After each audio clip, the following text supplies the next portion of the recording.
Routed. Backup. Data. Operation. Phoenix. Initiated.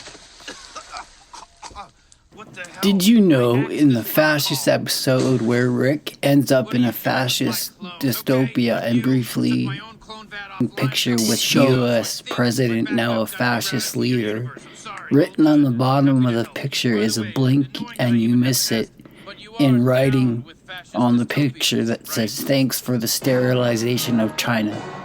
Sterilization is something the Nazis actually did starting almost immediately when they rose to power in 1933. In July 1933, the newly instituted Nazi state passed legislation for compulsory sterilization of the sick and disabled.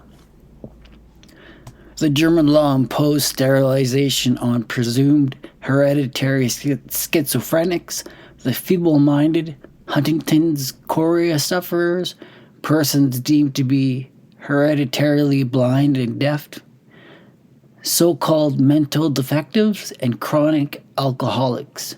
Schizophrenics, indicator of mental subnormality and thus also included in the sterilization law, were all subject to sterilization.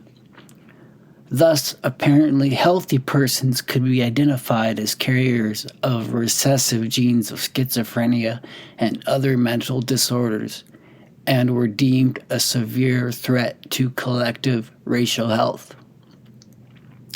Distinguishing presumed conditions was controversial. For the blind, it meant using genealogies to distinguish inherited from acquired blindness.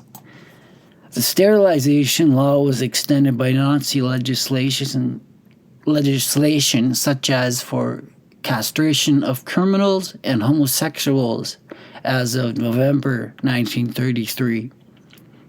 In 1938, the law was extended to annex Austria, where an estimated 6,000 persons were sterilized. By 1945, over 200 German genetic health courts had mandated the forced sterilization of over 400,000 persons, including these Romanis or gypsies seen here, as well as Jewish people and Slavics.